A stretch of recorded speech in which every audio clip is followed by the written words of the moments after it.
Okay, we have the green bars, we have the live counter sticking up, so it should now be live, which of course means welcome back to the Storytime Network.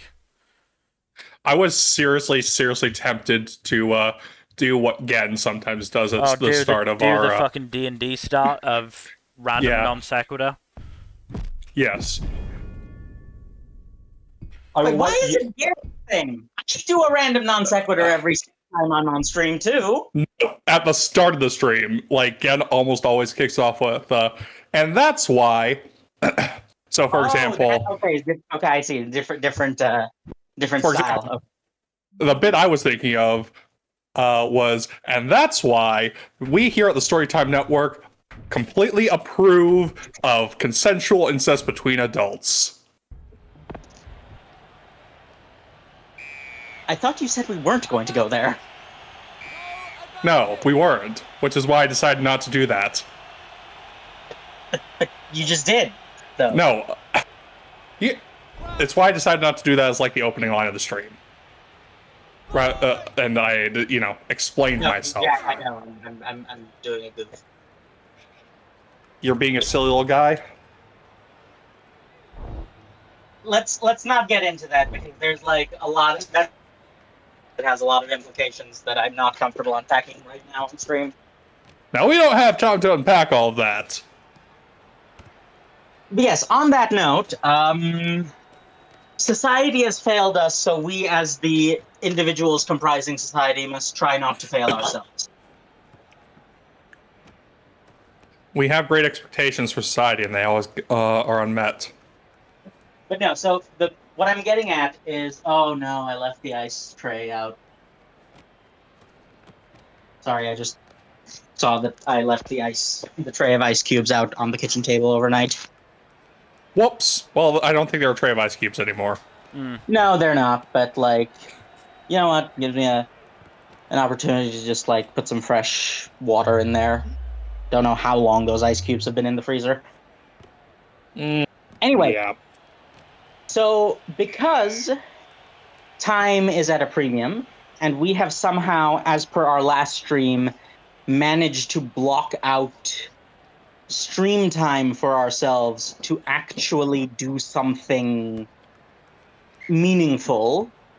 And I think there are people who would argue you're just like talking to people while playing games on stream. How is that meaningful? Do you know what the current state of human interaction is?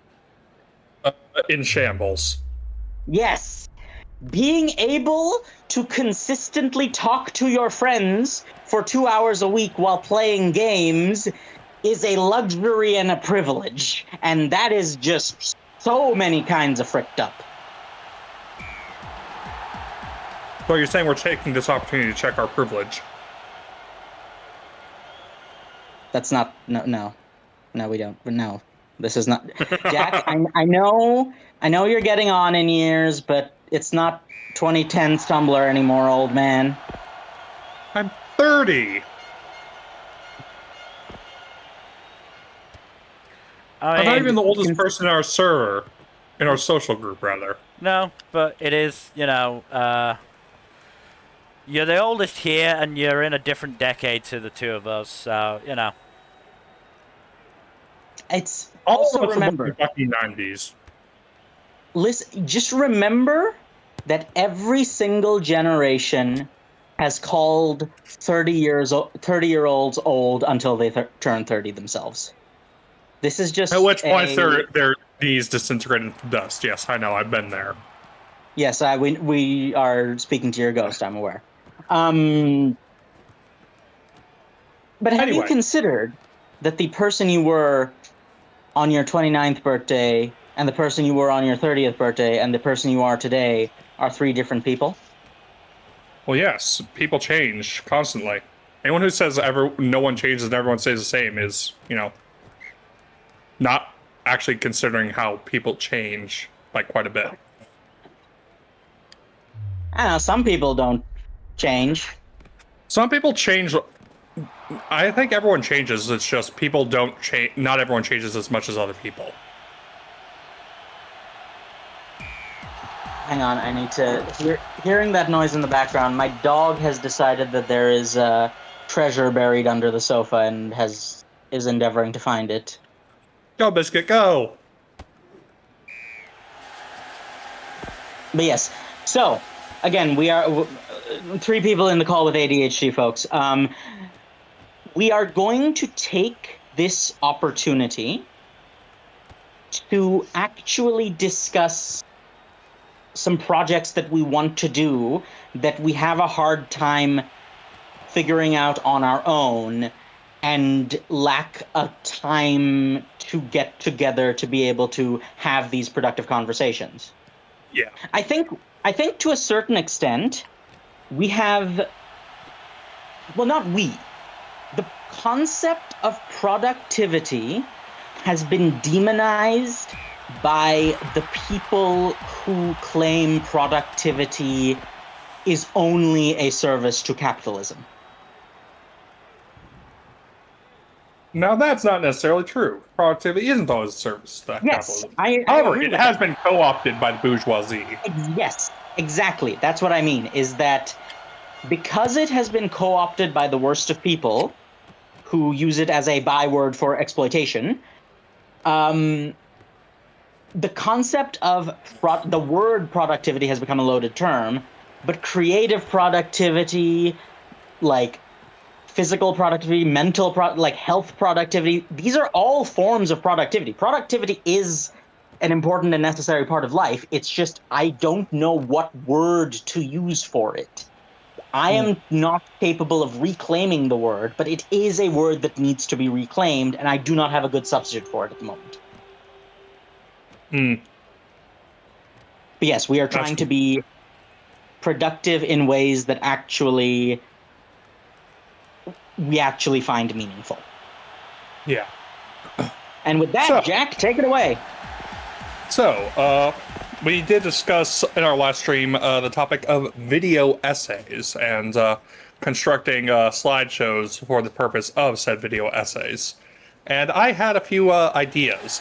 One of which I did say was romance broadly, but I actually want to hone in on, rather than romance in a broad scope, but I want to hone in on the permutations, the different forms that romance media takes. Oh, so And you're how getting that kinky with it. ha ha ha. No, not that. Uh, Yet. I'm more speaking in broad strokes in reference to genre and structure, and how those affects well, not just affect things, but like just go into detail about how the differences in structure, in tone, in genre can affect how a work is both perceived and created, and how So, it's Jack, yeah. I actually do have a method for this. Hmm. This is something that has been somewhat, again, this is one of those things that, due to its most common use, has been demonized. But how much do you remember about academic essay structure? More than I'm comfortable with saying. I remember Well, it's intro paragraph, body paragraphs, conclusion paragraph. That whole thing, yeah. oh, no, no, no, Jack. We are getting into the nitty gritty because I am neck deep in academic essay structure. I have a template. We're going to get into the peas. I never Oh found no. those templates that useful, to be brutally honest. I think part of that might be because you were taught a one-size-fits-all template where it's actually more of a guideline that you're supposed to adapt to your own style. Hmm. Yeah, like early college, like first couple of years of college, like the basic stuff, you're generally taught like, oh yeah, no, this is your essay structure that you will be doing for the duration of your time in this class, type thing. Which for most people is 4 years, but for me is going on 10. Yeah. I wouldn't even say it's just like the full 4 years of undergrad. I'd say it's more of the first 2 years or so of undergrad, where it's like most of the common core type stuff. Well, not common core, but you know what I mean, like the core classes that are common to basically anyone in any major that are usually You like. can say, Jack, you can say Freud. I wasn't gonna say Freud. Yeah, but I was. Why does every psychology class from year 1 to year 4 have to have a section on Freud? Because Freud is basically one of the most foundational figures of psychology, even though the vast majority of his research is incredibly outdated. Well, that's the problem, right? The reason Freud is important is not because of his beliefs or research, which was complete nonsense. It's because he invented the methodology. Mm-hmm. It's like, okay, let me describe Carl Freud. Jung is a lot more important to like the actual like psychology, the foundations of psychology. Even if all Carl Jung's stuff, a lot of it is also bullshit. It is in the way he presented it, but he was onto something about like The there's no subconscious, especially, was like his big contribution to the field. But yeah, no, my thing on Freud, I have an analogy for this, and you know how much I love my analogies. Yes, go Freud on. is like the guy who invented measuring tape and then proceeded to get incorrect measurements for everything. Mm-hmm. Yeah, because when he was using the measuring tape, there were a whole bunch of kinks in it. Da da da da da da. Oh god, that was okay. That was genuinely good. We need to. You know what?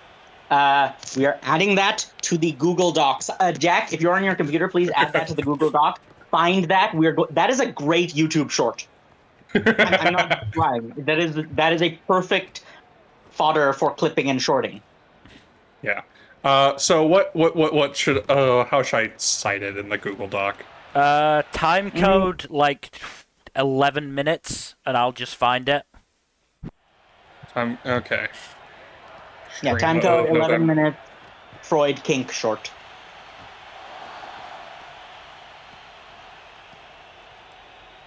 Code 11 minutes. Sometimes I just have really good off the cuff zingers. What can I say?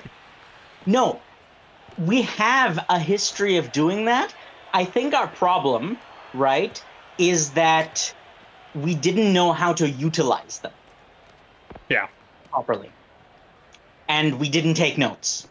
And again, it's a bit of a struggle asking 3 people with mental illness to like reliably take notes on things. But I have been making an active effort to, Subvert expectations. figure out how to be a functional human being. Yes. Speaking So, of, yeah. subverting expectations could be another topic we could tackle at some point in a video essay. No, I think we're better off doing more broad stroke stuff for now. Well, So- I was gonna say, like, not just subverting expectations, it would probably be a section, but I am talking about the concept of planting payoff and foreshadowing. Yes. So I agree with that. But what I meant by the more broad stroke stuff is like, let's do some academic argumentative essay review. Okay. So Now, but yeah, for like the permutations of romance thing, I'm thinking like we could do an academic thing of why is this genre of romance so popular? What makes it so compelling to people? What is the reason that is so often used in both original media and adaptations of older media? yes. So like the love triangle, for example, extremely popular but also extremely controversial. And also very poorly named. Yes. Look, none of us are the one who coined the fucking term, okay? Yeah, but Pulls collar we of my do- shirt as I look at the time machine.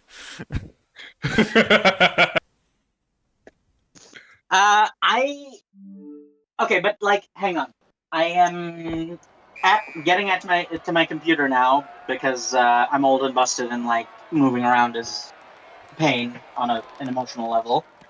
but I do have. Let me show you what I mean by broad strokes templating. Because I think what a lot of people in the modern era, a lot of viewers and people who are getting into the creative space, kind of forget that the video essay has a component of essay just as much as it has a component of video. Oh, absolutely. Like the person who probably like not necessarily invented it but popularized it, Lindsay Ellis, was like started off in a very different field in terms of like well-known outputs. Yeah.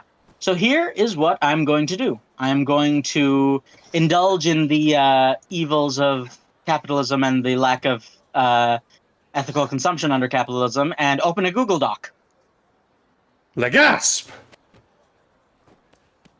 And the Google Doc, and I'm terribly sorry if this gives you war flashbacks to your university years, will be in 12-point double-spaced Times New Roman. Honestly, Times New Roman is something it's grown on me. I can appreciate Times New Roman and even 12-point font. The double spacing, though.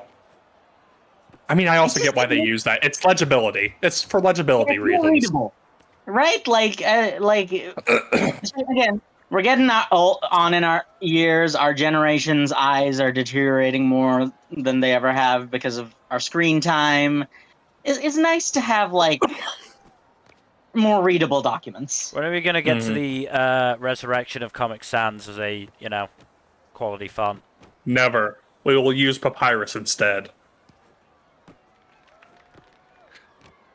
There's an No? Undertale joke there, but I don't think any of us are young enough or involved enough in the community to make it. I have never played Undertale. I probably should at some Sorry, point, what? but I've never played Undertale. Neither have I. I know Well, this then. is making you want us to play it on stream at some point, but not right now. We have other games in No. progress. Under no circumstances will I allow us to play Undertale on stream before we have played Kingdom Hearts on stream. That is not going to happen. I'm sorry. That's fine. But yeah, I'm setting up the Google Doc, then I'll share the link. And I'm doing it under the Storytime Network email so that we don't risk doxing ourselves. If you want, you can open the link in an incognito window to edit it anonymously if you don't want to like give out your real details.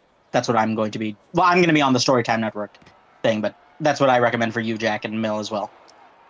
Fuzzy, I think we all know each other well enough that I don't think any of us is uncomfortable with sharing our real names with each other. I mean, as Jack- long as we're not I actually meant- saying them on stream. Jack and I have literally met each other in real life. Yeah. No. I mean, like, in case we ever do a stream where the stream is the Google Doc. Ah, yes.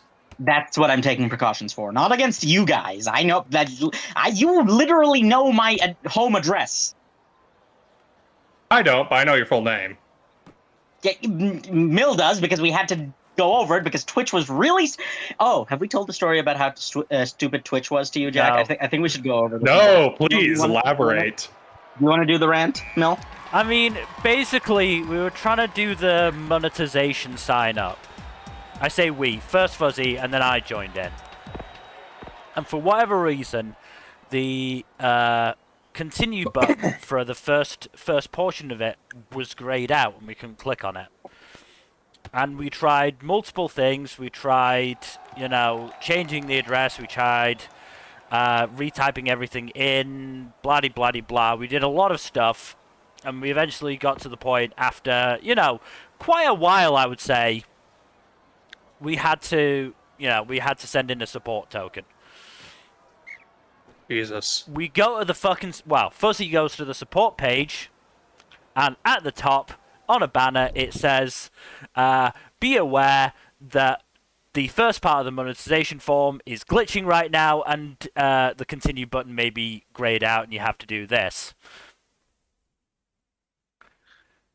That would have been nice to know. Yeah. 30 minutes ago. It really would have. It really would have. They can give site-wide notifications. They can put a banner up. Is it really that hard to just put a notification? They put so many miscellaneous, useless notifications on the creator dashboard. That hard to put that notification on the creator dashboard. Yeah. It was. No, Fuzzy, you don't understand. It's super fucking difficult. They would never be able to do it. It was irritating after all the effort we'd put in. You know, I'd been searching through multiple fucking Reddit threads and so on, trying to figure out the right configuration of words to get the right answer. Mm-hmm. It was just like it was more difficult than it had any right to be, and we established that. At first, I was kind of being in the self-deprecating direction because, you know, that's just how we are as a people. By which I mean the mentally ill of our generation. But then I realized, no. For once, this is not on us. This is them being dumb. Yeah. Because, yeah, it's... Also, Jack, I've pinned it to the chat. Why would you not put the fucking banner on the page that was affected? Yeah, that was a good question. Many flavors of stupid that I am not even going to begin to get into. So here's what I'm going to do. I am going to post my own outline for one of my papers. Okay. And I'm going to, like, walk you and the non-existent audience, the theoretical audience, if you will, through how this works. And this is going to be necessary not only for our essay, like for our video essay structure, but also for sort of... I think another problem is that sometimes we overemphasize the answer rather than the question. What I'm saying is that, like with many things, Douglas Adams was onto something. We didn't deserve Douglas Adams.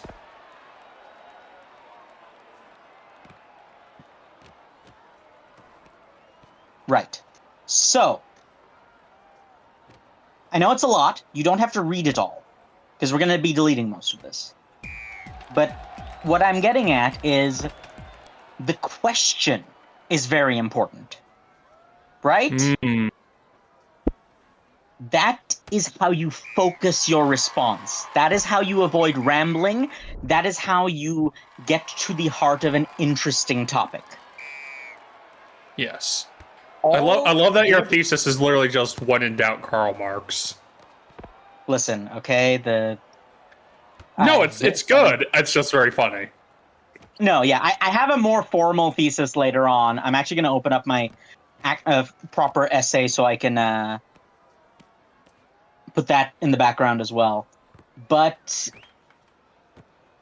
yeah, my formal thesis is much more concrete. I can even put it in here.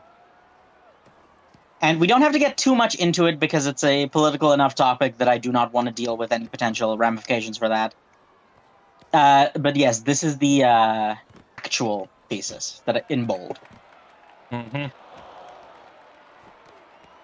Oh yes, I think you've told me that one before. Yeah, yeah. You talked to me about that. So look at the structure of this question. Okay? The structure of this question is, these are the things we know, right? Which is the... you can see my selection, right? Like my... yeah. When I'm selecting a bunch of text. I can see what you're highlighting, yeah. So, this is the... Here's the information we have. Okay? Here are some people who have spent their lives researching that information, who probably know better than us just by virtue of the time and energy they've invested. And then here are some narrower, specific questions that we are going to set out to answer. that is the format that I think we should be looking for. So if we scroll down and like go to and make a new thing.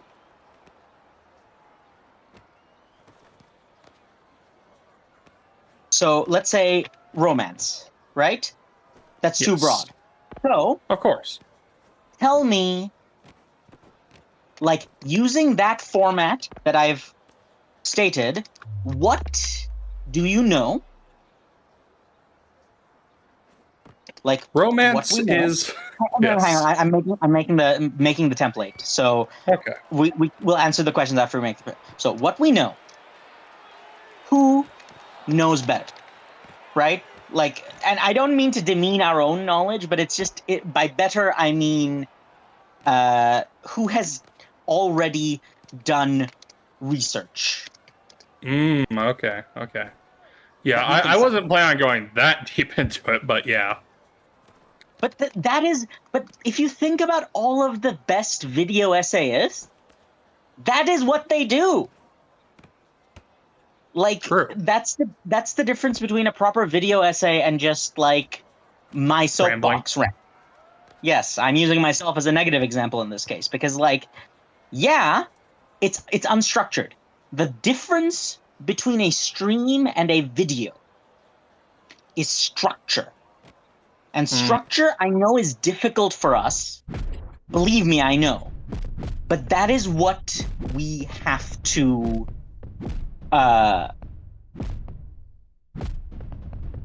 do to better present ourselves and like what we are actually capable of. Okay, okay. All right, let's So- get on to the next bullet point then. Yeah.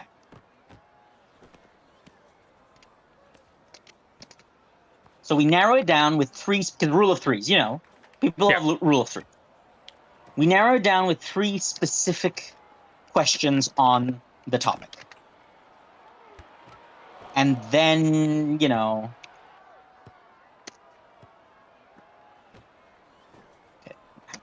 try to wrestle with the formatting. These are obviously placeholders. Yes, So, yeah. of course. Yeah, so that is the start. Before we can even think about answering the question, we have to figure out what the question is. So, Jack, this is where I'm relying on you to fill it in. Either you can narrate, dictate while I type, or you can talk and type at the same time. If that's true, I'm perfectly willing to do the note taking. What is Yeah. in first category, romance video essay? What is the specific category? I know you've said it a couple of times, but like state it in like as if you are doing the rehearsal for the essay proper. Like what would you title this video? Again, it doesn't have to be exact. It can be long, rambling, run-on sentence. We can refine that later. That's the point of the outline. So just what is the first thing that comes to mind that you want this essay to be? The permutations of the romance genre and why they recur. Great. We're off to a great start. So now think about what do we know? Like, for example, what are those permutations and when and show where they have recurred. Okay. So Right? what That we is know. the what we know section. Romance is one of the oldest storytelling not methods. One of the oldest Genres. oldest storytelling genres. Romance is an Just ancient follow- genre. you say ancient. Yeah. This is for the sake of brevity. Yeah. Yeah. Romance is an ancient genre, probably prehistoric. Yes. Okay. That's a good broad strokes. Now narrow down. What are the permutations that you are talking about?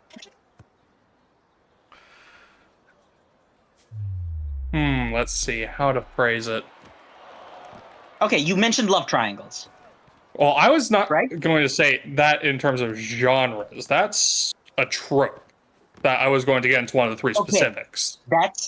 See, this is why we are doing this clarification process, because I didn't understand that. So, what do you mean when you say permutation then? if you're not using the tropes.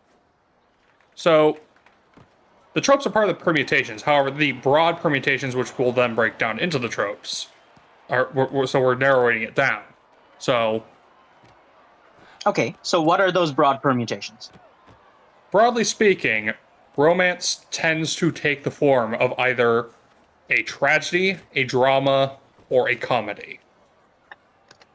Okay, that's what you mean. Yes. Okay, now we're getting somewhere.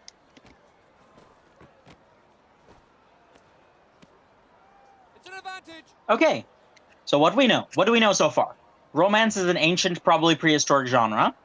Romance can be tragic, comic, or dramatic.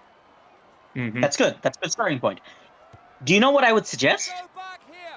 Yeah. Then I think even these three are too broad. So what I would suggest is we do a three separate, smaller, like self-contained essays on each of these. So listen, as much as I hate it, We'll start with we tragedy. know. Yes, we're gonna start with tragedy just to get it out of the way. And I know we do have a resident masochist in the call. I'm not a masochist. Come on. Anyways, also, I did want to So the purpose of the essay in my mind was to break down the structure of romance stories and how they correlate with their respective genres, but also the popularity of those structures and within their genre frameworks. Good. That is a good direction. So let me. But even then, that is not mutually exclusive with my idea of making it a separate thing for tragedy, comedy, and drama. Because each of those do have their own structures.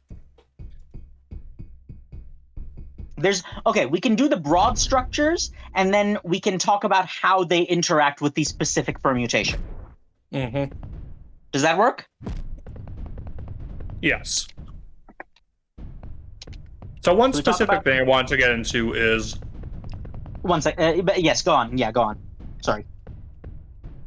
So I was going to kind of break it down into the two basic broad structures that romance can take. The love between two people with obstacles and love between multiple people with obstacles. So the first one is just primarily focused on a couple. Sometimes it's a star-crossed lovers thing. Sometimes it's just an interclass romance, something like that. Whereas the other one is like love triangles, dodecahedrons, harems, that kind of thing.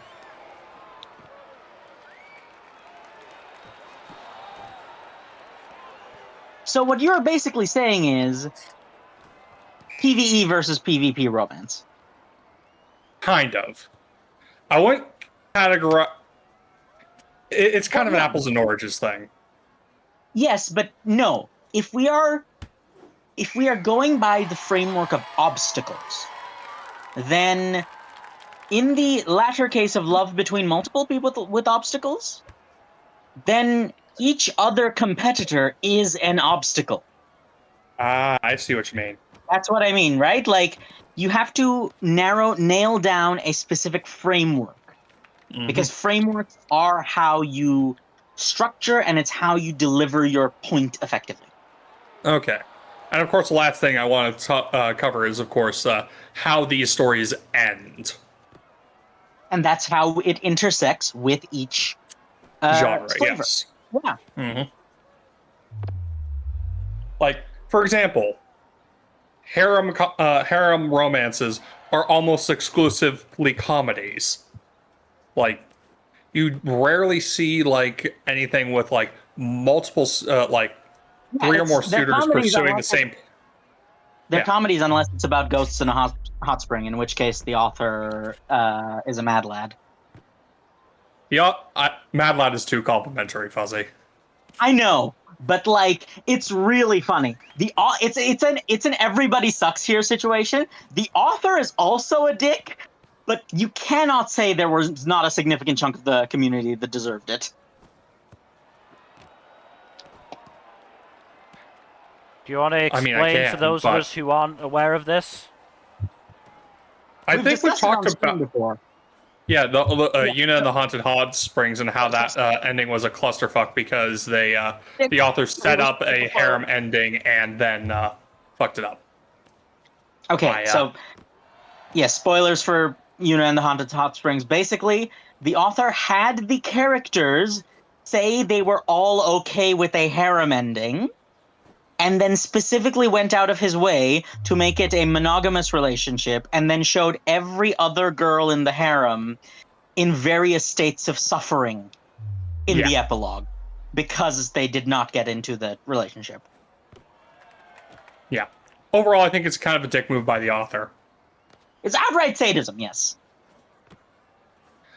Like, here's the thing. Like, if you are setting up an ending, and then you not only do not follow through on the ending, but you subvert it in quite possibly the meanest possible way, Hi, then you're kind of a shitty Oshinoko. author. Yep. I wasn't even talking about that. I was thinking of the Game of Thrones. But yes, Oshinoko was also an example. It was on my mind because people had mentioned it earlier. Yeah, that ended a year ago. So Oshinoko actually... So, okay.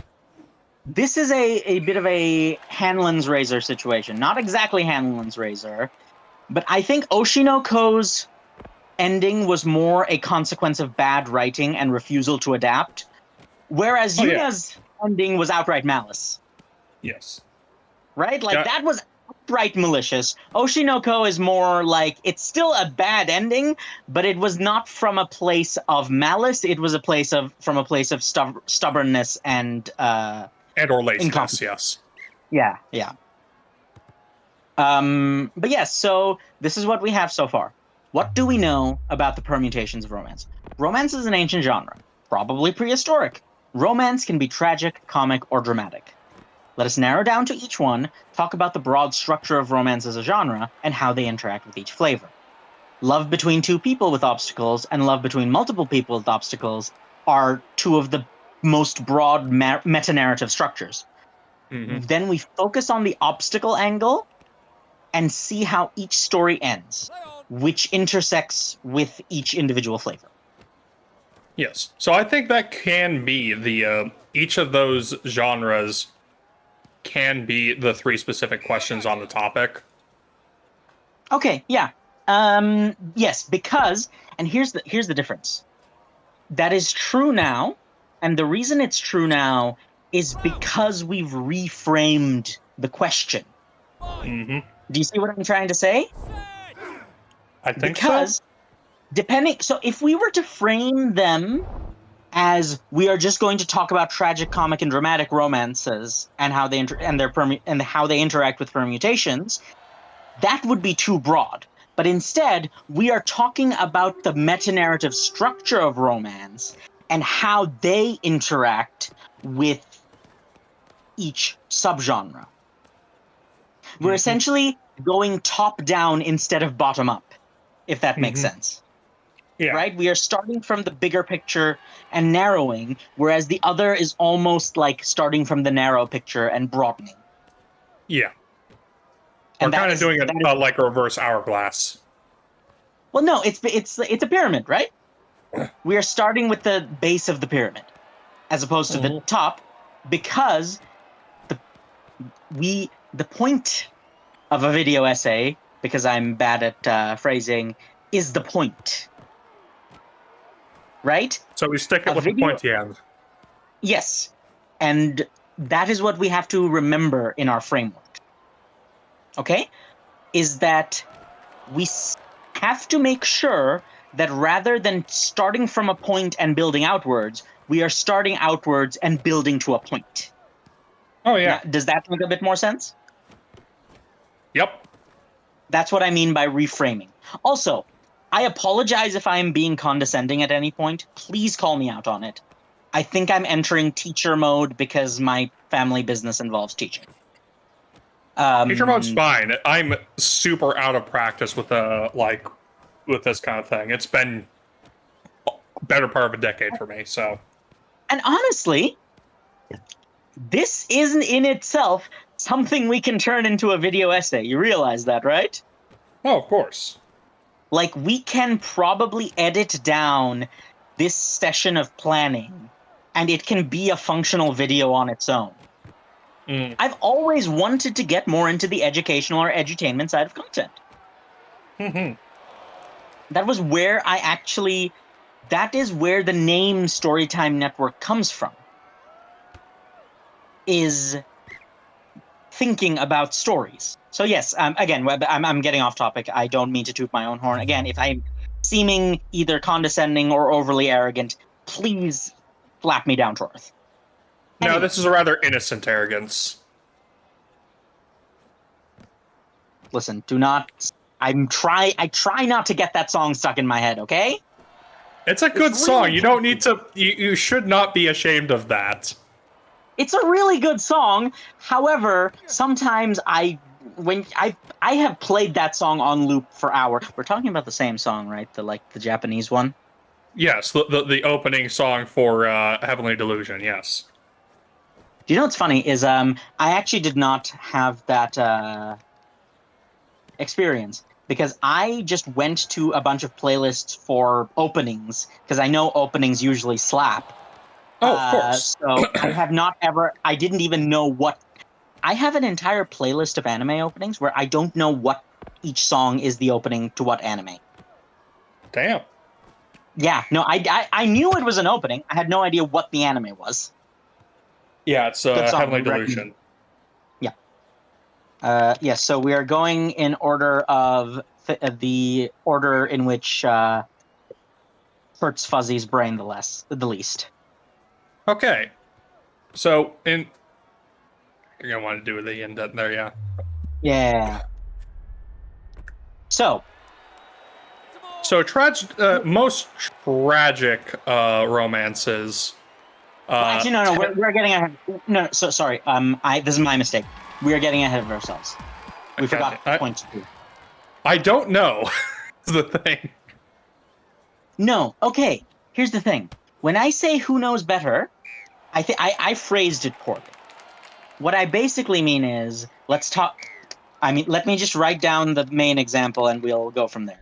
Ah, okay. So you're talking about actual media Let's to talk cite about in this the- case. Yes.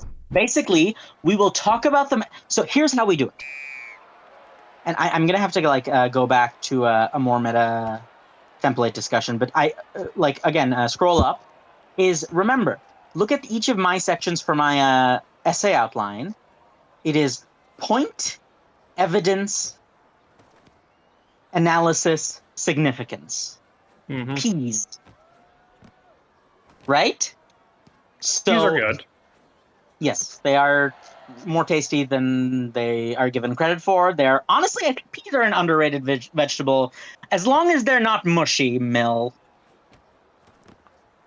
I don't eat peas, so I don't know why you're firing I that shot know. at me. It's your because people we're invented British. mushy peas.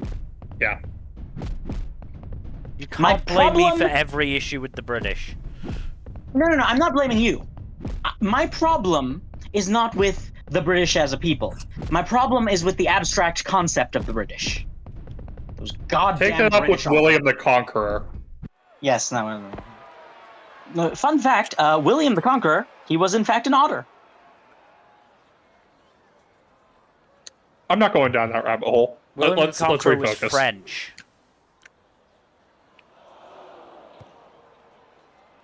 Those are not mutually exclusive, Mel. Oh god, there's a plot twist There joke were about hundreds how of years of wars that said they were. Also, every single British monarch was descended from William the Conqueror. So No, every they single weren't. British monarch, yes, Multiple families. monarch. No, multiple families took over. Yeah, but they were all descended from William the Conqueror. They weren't necessarily. It wasn't direct line from one dynasty to the next. But all of the dynasties that have ruled Great Britain can trace their ancestry back to William the Conqueror, with the sole exception of fucking Cromwell. So But what you're he's not a saying monarch. is So what you're saying is Every single Britain has British monarch, well, no, every single British monarch also is technically French by ancestry.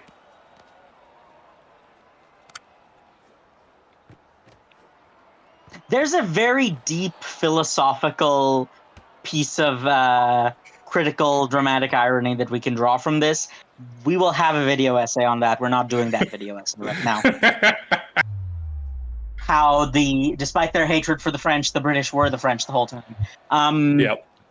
Anyway, so what I mean by the who knows better is It's citations, yes. We can cite essentially works to illustrate our point. it's the E, right? Yeah. The point is our thesis. The example is our citation. And the analysis and significance are the answers to these three specific questions on a broader essay scale. Well, each subsection has its own P's, because P's are good for you and we want everyone to have some. Each subsection will have its own, but we can also start with a very broad bowl of P's for the essay as a whole. So, So Shakespeare with can tragic, use- so I Okay, think go we ahead. should break up the citations part into sections as well to correlate with Okay. which genres. So for tragedy, we'll use Shakespeare, ancient Greece, and several East Asian folk tales as well.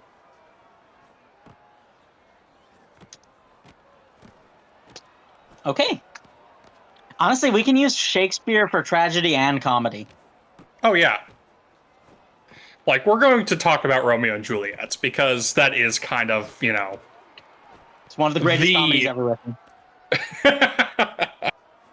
Really, I don't think died most laughing people the would whole say time. that. Wonderful. Wonderful comedy, excellent humor. I love the joke how they the funniest punchline of everyone dying at the end. Great stuff.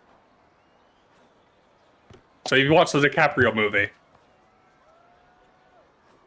No, actually, but I read the play in But ninth yes, grade. we'll use a mix of old and contemporary stuff. So for tragedy, of course, we got Shakespeare, parentheses, Romeo and Juliet, because that's the most famous one, and that is the one we will probably discuss the most. Ancient Greek tragedies. Orpheus and Eurydice is one I was going to cite. Damn it, Fuzzy. But we are psych majors. We are psych majors. This is an obligation. No, we do not. I There's know. a little Austrian man telling you that this is true. Yes, nothing is true. Everything is permitted, Fuzzy. Was he Austrian or German? I don't recall. Regardless, You want to explain for the non-psych majors? Oedipus. Oedipus banged his mom. That was Freud's whole thing. Yes, the infamous Oedipus complex, wherein Freud said that every man wants to kill his father and bang his mother. Even though the point of the play Oedipus is that he really did not want to do that and killed himself when he realized he did. Yeah. But yeah, so I was gonna say Orpheus and Eurydice is the much more famous Greek tragedy of romance. Yeah, okay, I'm gonna stop with the jokes. Yeah, okay.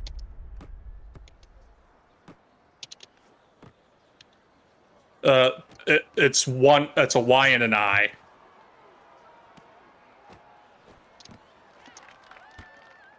Well, you have access to the document too. I do have access. Yes, I didn't want to correct you while you were in the middle of typing it. But yes, those two are the oldest ones I can think of. There's also, of course, Titanic for contemporary example. Right. Okay. Yeah. Why she throw it at the ocean at the end? Yeah.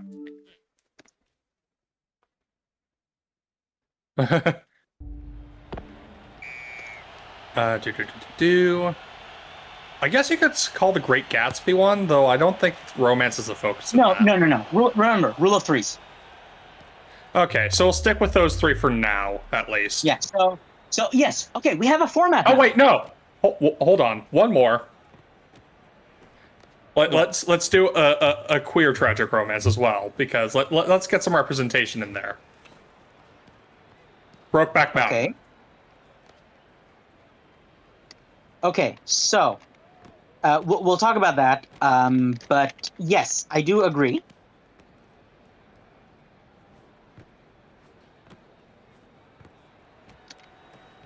You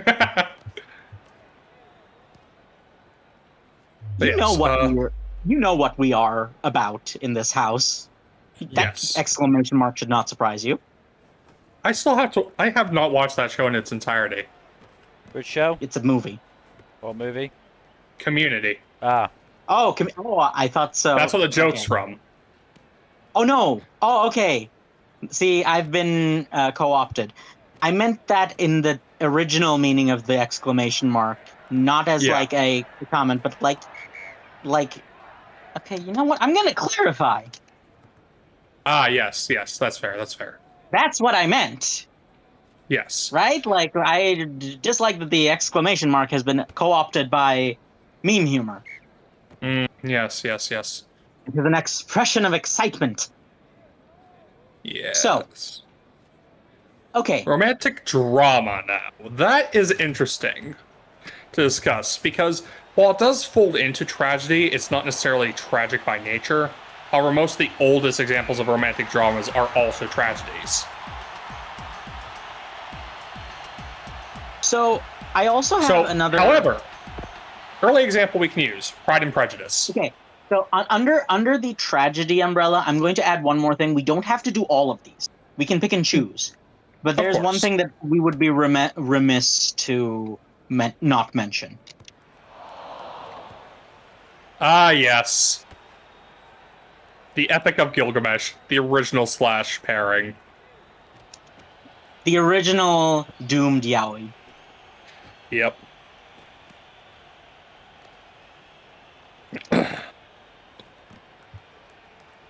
I will say, I'm going to remove the identifying information from this document, and then we are going to put the link to this document in the description of the video when we eventually post the VOD. Okay. For in a non-sharing context. Yes, right? of course. We'll remove the identifying information, put some specific obstacles on it, and then we will put the document up, and you can at our viewers at home, if you are watching currently or on the VOD or on the YouTube video, can see this. Because I think it's important to think about, even if you're not going to write a video essay, because thinking is like language. Human beings are often capable of grasping it instinctually, but that means that they don't learn how to do it better. Mm-hmm. That's why often people who learn a language as a second language are better at it structurally than the people who are native speakers. Yes. Because they have learned about it from the ground up. And they have actually been forced to engage with it to the point that they know why it works instead of just how it works, which is what the native speakers do instinctually. Yes. Mill, could you give us a timestamp for that so we can put that in the doc? That's another clip that I think could be 54 interesting. minutes. Right. Jack, do you have the doc open, or should I open it? I have it open. Okay, yeah. So add the 54-minute timestamp for learning how to think, like instinct versus structure.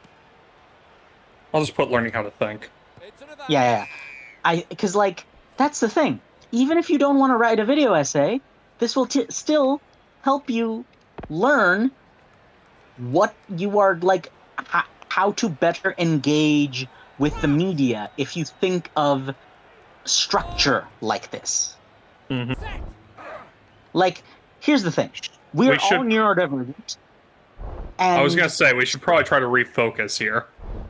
okay, yes, okay. Anyway, yeah, so we should never discount the example again, which is funny because Gilgamesh was the king of wasn't he? Play on. Hmm. Yeah, so the doomed Yowie. Okay, technically Uru, but well, yeah. It regardless. Awesome. Pride and Prejudice for romantic drama is Right. one of the biggest like. Oh, I actually no. So I had a relevant comment. Advantage is over. Oh, What we are essentially doing now is we are breaking it down into 3 categories of example: ancient example, classical example, and contemporary example. For example, Orpheus and Eurydice, that's and Gilgamesh and Enkidu, those are ancient examples. Shakespeare, Chase. classical example. Titanic and Brokeback Mountain, contemporary example. In that Okay. way, Pride and Prejudice, what I'm classing as classical example, is basically around Shakespeare's time, or like the Middle Ages to around the turn of the 20th century. That makes sense. Right? Like, so let's say 15 to 1600s to about the early 1900s. I'd honestly say like the beginning of the novel. Honestly, would probably be a better point to start. So what, we're around gonna the go by Geoffrey Tale of Chaucer? Genji time. Yeah, around that time frame. Yeah, so, yeah, Tale of Genji, Canterbury Chaucer. Tale. Yeah. Hell, even Brothers Grimm to an extent, but they don't really write romances. Folk tales and fairy. Well, kind of, but like honestly, they do a Those- lot of tragic romance there. So Those kind of fall outside the purview, anyways, because like those are kind yeah, of too no, we're not getting into that yet. archetypal. Believe me, Yeah. I have a video essay on fairy tales that I'm going to do. Okay. So yeah, we're going to get to that. Believe me. So drama, Pride and Prejudice, Great Expectations. Mm-hmm. Well, Those this would be- also around Anne of Green Gables. No, Anne of Green Gables. It kind of straddles drama and comedy. Anne of Green Gables also is kind of it also straddles time periods because it was published in the very early 1900s. Well, let's put a question mark on that. So those are our classical. We've got some classical examples. Basically, the entire Dickensian era is our classical examples here. So, What do you yes. think of about ancient examples? Ancient examples are harder to parse because, as I said earlier, like most ancient examples were also just folded into tragedy. Yes, At least the Greek in terms of tragedy was literature a of the thing. time. Yeah. The Odyssey. Yes, yes. But calling It's 1D. so calling it a romance is a bit of a misnomer, but it serves our purpose and it's a good placeholder. Yes. Well, not to mention it is a romance because half of Odysseus' motivation to return home is his love for Penelope, and the other half of it is his love for his son.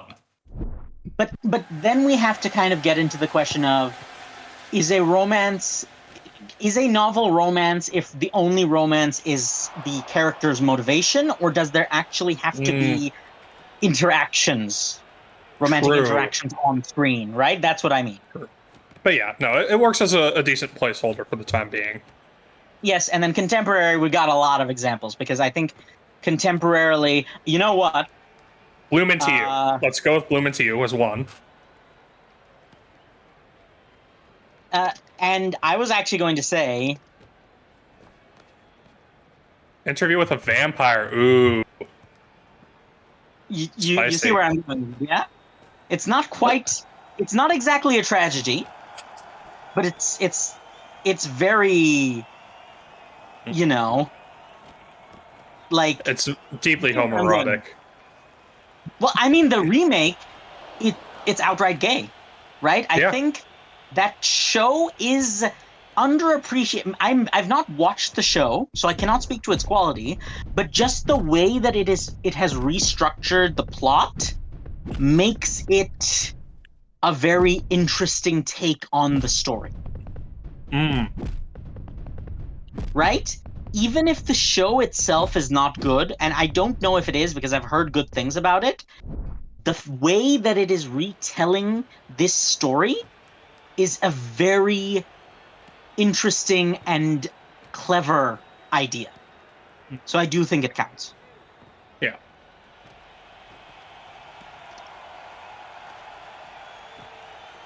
So I'll put that in as well. We could also use a bad example in the form of, well, there's a shit ton of bad examples, but Twilight is probably the most emblematic. No, I have a better idea. 50 Shades of Grey. Oh, Hallmark movies, yes. Yes. Because they are. I've seen a couple of them, but they of blend together so much. They're literally every single one of them is the same. I know. Do you know why I know this? Because you watched enough? No, my mom went through a Hallmark movies phase. Oh no. She's over it now. But there was a time in her life where Hallmark movies were her sort of guilty pleasure comfort food. Mm-hmm. And they would always be on the TV in the living room. And so I've been exposed to so many of them through osmosis that I can confidently say they're literally all the same. Mm-hmm. It's the same guy writing literally all of them. Yep. I'm pretty sure there's like 3 dudes who write all of the Hallmark movies. Anyway, yes, those are a great bad example. Because they are technically dramatic romances. They're very just bad suck at it. Ass. Yeah. But we still need to talk about why. Mm-hmm. Bad example. But yes, now for romantic comedies. I mean, again, Shakespeare. But which right there. plays are we going to focus on? Because I can think of a couple. There are a couple. Probably Midsummer Night's Dream is one of the most famous ones. I think that is the one we'd have to go with. Mm-hmm. Actually, now that I think about it, for the classics in dramatic romance, could we not use The Tempest? Oh yeah, we could. Yeah. For Shakespeare? Yeah. Shakespeare's The Tempest is kind of one of the ones that doesn't really fit the tragedy comedy mold nearly as well. Yeah. But it's a good. Do you know at this point? Do you know what an interesting question is to ask in the drama range? And I'm even going to go so far as to put the indent for it in now. What separates drama from tragedy? Why were they so uncommon in antiquity? As opposed to contemporary. Because I think that's an interesting question to ask that is tied into the structural I do think, narrative. And this is just initial thesis on this, not final thesis. I think it's because they kind of had a binary view of genre and viewed that tragedy as the darker genre. So anything that was, by definition, a tragedy was going to have a downer, or at the very least, very bittersweet ending. And then everything else that was lighthearted and fun and had a happy ending was a comedy. And they didn't really have as nuanced or as many examples of genres compared to nowadays. And yet we still have things like The Odyssey and The Tempest. True. So they did exist. They existed, but they weren't as well defined as their own genres at the time. And I think that is okay, but yes, we can discuss that later. Let's keep going for let's go in order. Let's try to keep our focus and structure. So Shakespeare, we could Much Ado About Nothing and Midsummer Night's Dream are the two that come to mind. We can also go in the example of what was intended to be a comedy that is, in hindsight, very bad and problematic, i.e., Taming of the Shrew. Yes. Let's just put a broad problematic rom-coms in there, because there are some more contemporary right. examples that we can discuss. There are a lot of problematic ones from recent decades. Actually, that I think that would have to be a separate topic on its own. I think we should focus on the good examples at With a couple of negatives, yes. Yes, I think rather than doing broad. So yes, Shakespeare is one of the things we've got. There's what are the like sort of quintessential Greek comedies as opposed to Greek tragedies? Ooh, that's a tough one. They're a lot less famous. Yeah, no, that's the thing. Like, you hear about the Antigone, Oedipus Rex, basically that whole cycle, really. Listen, Sophocles was going through some stuff, okay? Uh-huh. So, let's see. What were some of the famous comedies? Like, Mill, any thoughts on the matter? Not especially. I've wiped fucking that sort of stuff from my brain from high school English. Okay, no. Like, while Jack is looking into the Lysistrata is probably the most famous one. I think that's a okay. What I was gonna say is, do you have any suggestions for contemporary rom-coms, Mel, that you particularly like? Yeah, let me think. There's a lot of good examples and a lot of bad examples.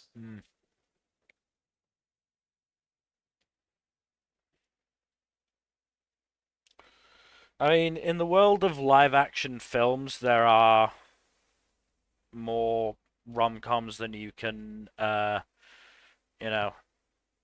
swing a cat at. Yeah.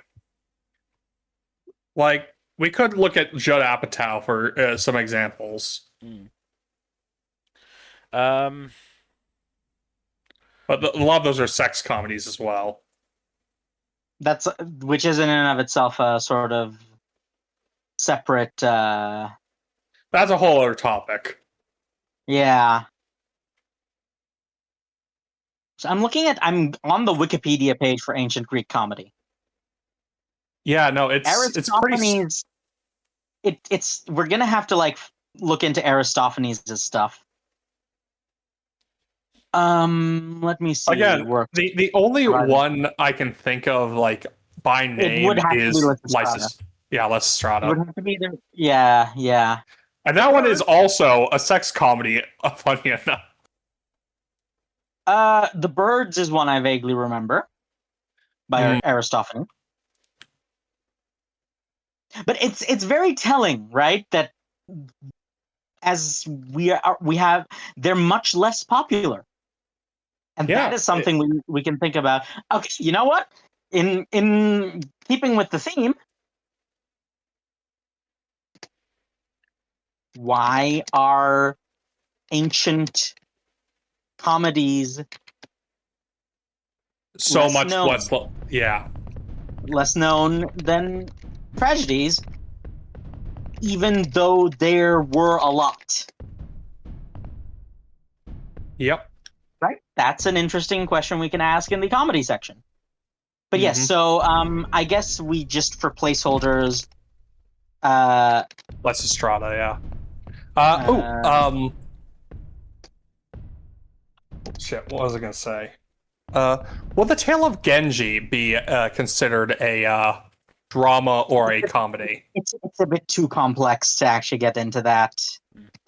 I think like there's too much baggage there. Fair enough. So yes, so we're just putting Aristophanes in as our sort of placeholder for the antiquity. Classical Shakespeare is always there. Are there any other Shakespearean? Are there any other non-Shakespearean classical ones you want to include? None that I can think of off the top of my head. Which again is quite telling, I think. Well, most of that was a time frame in which like romantic dramas started coming into vogue. So they kind of eclipsed both tragedies and comedies in that time frame, in my opinion. Yeah, I Because they almost feel kind of like we'd married the best of both worlds. Yeah, yeah. I think we'd have to dig a bit deeper for that. But yes, so for now we have some classical and antiquity examples. Contemporary is we have the opposite problem. We have an There's too many. abundance. Yeah, there's too many. So I think we Narrowing it can down like is much necessary. we should put like specific subgenres with a couple examples in each.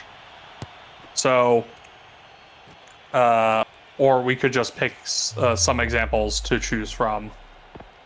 It's hard because there's so many. There's so fucking many.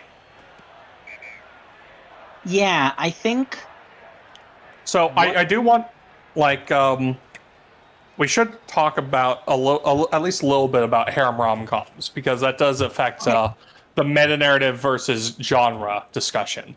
so. Okay, I was actually approaching it from a different angle. We should think about the most generic and formulaic examples first. Okay. The ones What that are you are not thinking? well, so like there was a sort of flood of Hollywood rom-coms with big name actors that were pretty like generic, and they weren't problematic, they weren't like bad, they were just all very generic and formulaic. That's what I'm getting into. They're generic enough that I can't actually think of like specific examples. I have a whole ass list of romantic comedy films on Wikipedia up right now. Okay, But yeah, it was so really bad in the 90s and 2000s, especially. yes, so let's just think of not the sex comedies, not the problematic ones, the ones that were just they came out, people watched them once as popcorn movies, right? Let's start with the popcorn rom-coms. Is what I'm Honestly, we could go with Shakespeare in Love just because that one's like one that was very famously controversial for winning an Oscar when it like obviously should have it won Best Picture when it arguably should have lost that to one of several other contenders that year. Let me look up which ones it. Okay, it beat out Saving Private Ryan. Fucking how? I think it was just a quota thing. They needed to give a comedy an Oscar for Best Picture at some point, and they just decided it would be that year. It won 7 fucking Oscars. How did it win 7 fucking Oscars? That's ridiculous. The Oscars are not actually a meritocracy. No, they're not. They're PR. They're an exercise in PR. Mhm. Right? That was the year where they decided, okay, let's find a popular, safe comedy and give it a bunch of awards because we haven't done that yet with comedies. Mhm. Right? It's the same reason like as much as Lord of the Rings deserved those awards, but at the same time they all went to Return of the King, and also because they were filling a quota. Mhm. Okay, Right. here's one. Notting Hill, starring the classic rom-com darlings, Julia Roberts and Hugh Grant. Right. Oh god, there's a furry remake of this that is... Oh no. Oh, I just realized the connotations of that name. I haven't even watched Notting Hill personally, so I don't know how good or bad it is. Well received by critics, okay. Oh, you know what? We forgot the example. Love Actually, Love Actually. yes. Yeah. Those are our sort of generic structural examples. Notting Hill, Love Actually. Yes. It's wild how many rom-coms had Julia Roberts and or Hugh Grant as leads in them. I'm glad It's he's just decided to play typecasting. against that type now. Mm-hmm. Yeah. Also, I keep forgetting that Hugh Grant and Hugh Laurie are two different people. Yeah, they're quite different looking. Not actually. They do have like a very similar face shape. They have taken And very Bill. different career paths, though. Yes, but like For some reason, They're I both- can't imagine both- Hugh Grant playing a sociopathic pill-popping doctor. I kind of want to see that now. Can we put Hugh Laurie in a remake of Love Actually and put Hugh Grant in a remake of House and see what happens? Maybe. Anyway, so okay, so we have sort of narrowed down the first two sections: what we know and what we can cite. Okay, I do want to talk about, I do want to put in harem rom-coms in there because it does play into the structure thing. The reason I think that might be better off as its own video, even if it's a shorter video, is because it's a bit more niche. Well, no, Fuzzy. The Bachelor is a harem rom-com. It's bad that you're Touche. not wrong Put about it in. that. Yeah. Okay. I am. You know what? I concede defeat. You have a very good point, and it's a very interesting example. Put it in the doc. Yeah. Do you want to put others of its ilk, like Love Island, on there as well? Yes. No, I think one is. Oh, you know what? Just put reality TV. Reality TV. Well, I'm going to put harem rom-com / reality TV. So, just put a little You can put the slash slash in there. Yeah. Bachelor, Love Island. Listen, we can And let's say put it's Love Hina and its clones. what? Sorry. Love Hina and its and what it influenced. Mandatory weed picks, yes, of course. Listen, we know what we are. Yes, we do. We can. We could, if we're talking weed picks, we could put Bunny Girl Senpai as a drama example. No. That's. I think the reason we shouldn't do that is because this is a more structural thing, right? Yes. The Bunny Girl Senpai is just a story, whereas harem romance anime is a genre. Do you get what I'm saying? Yes. So I think that's what I mean. Is like this is a structural analysis, not a content analysis necessarily. Mm-hmm. Also, I'm just gonna put on the. What time did I say? I said The Bachelor. What, 2 minutes ago? Yeah. Yes, let's put the time code there, Mel. 1:15. Like 1 hour Yep. 15. Yes, that would make for a good clip. Yeah. Back to previous control.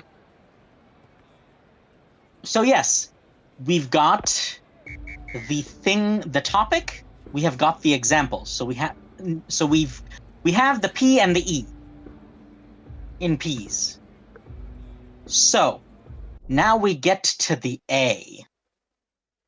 Analysis. And that is that is what we want for these specific questions.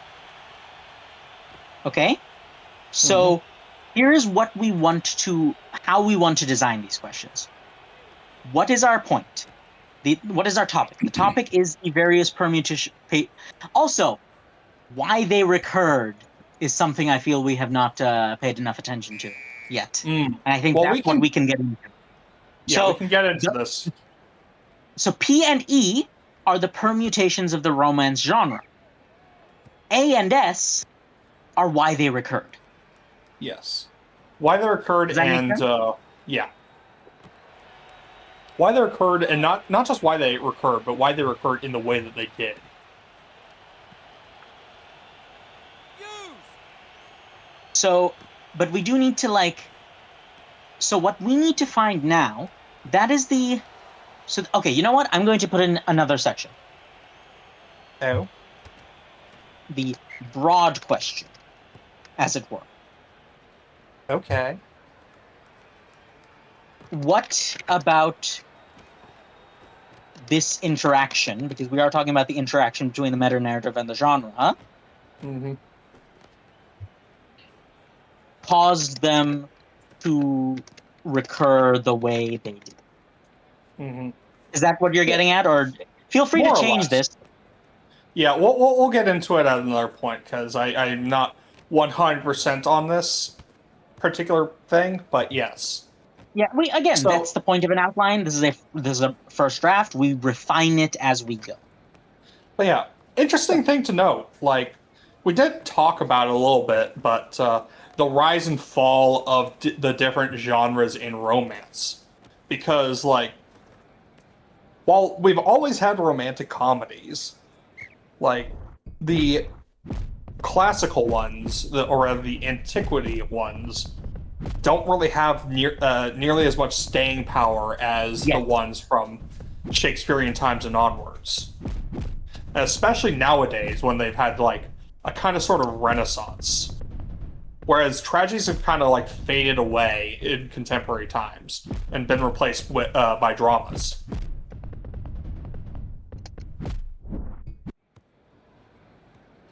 Does that work? Why are they emphasized so much in the modern era as a sub question? Not why are tragedies generally emphasized, why are older tragedies emphasized? Right. Yeah. Because you don't have to say ancient necessarily, just older tragedies. Ancient and Shakespearean, primarily. And so, like, Right, a so- second question would be, why are there so few modern tragic romances by comparison? Well, not so few. I mean- So few well-known and well-regarded.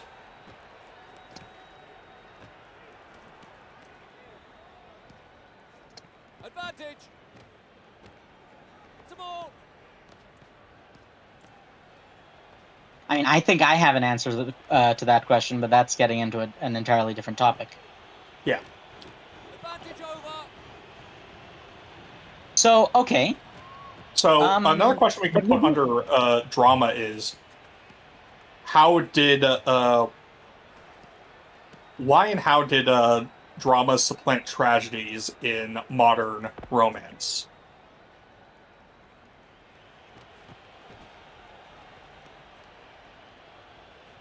Play on.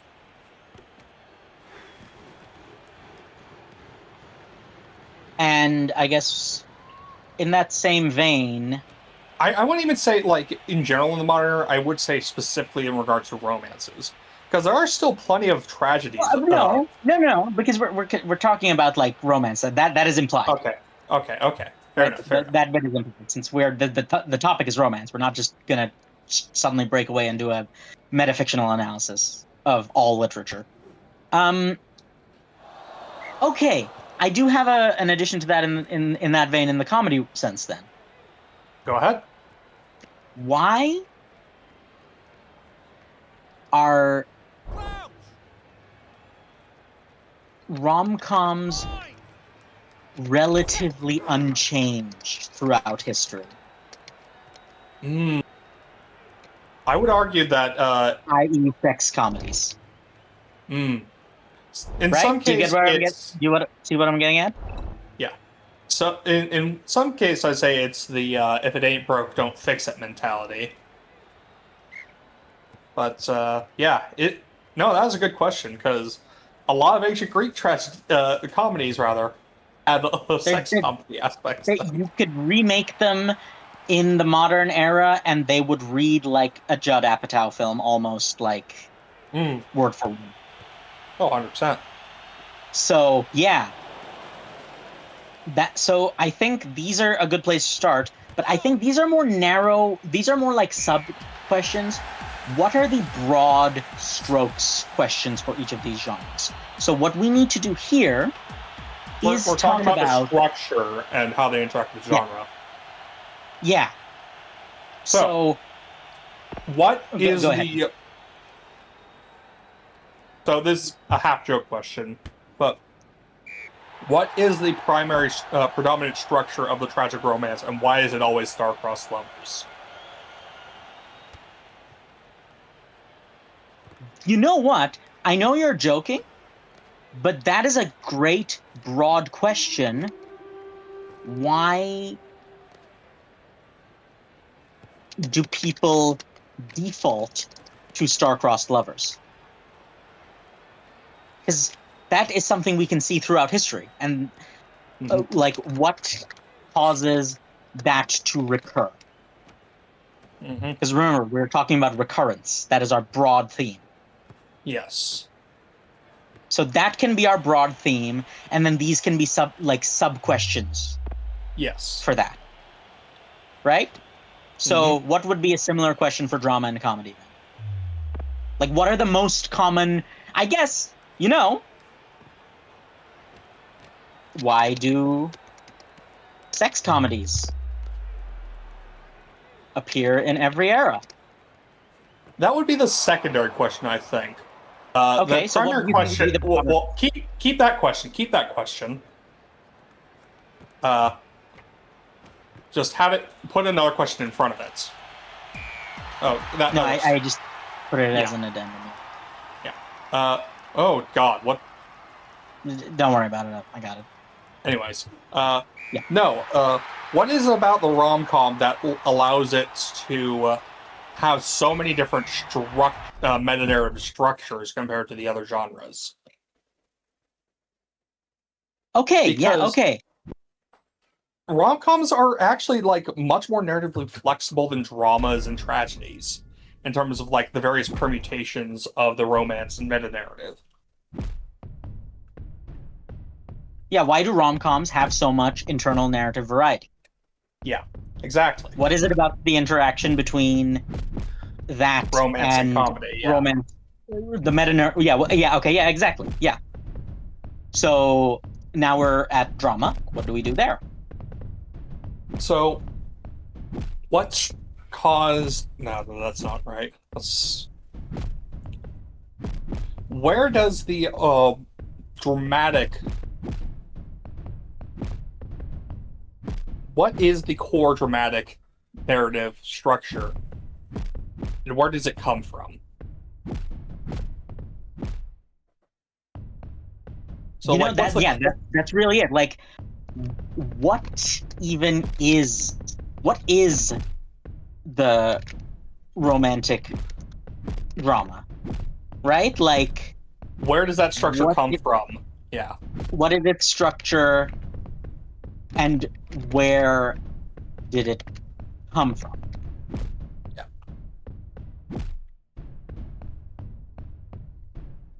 This is actually going to be a fucking deep dive. This is why outlines are important. Because, like, so again, tell me honestly, what do you think, like, about the structure and template we have laid out versus how it initially looked in your head? It's a lot more structured, that's for sure. A lot less free flowing.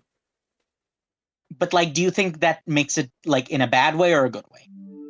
I think it's a positive. Yeah, so, like, this is what I meant when I said we can and should take advantage of our existing structures in our lives to improve our productivity, right? Because I think, again, this is just me, it may be different for you, but having these concrete conditions will make it much easier for me to actually get my thoughts onto paper. That's fair.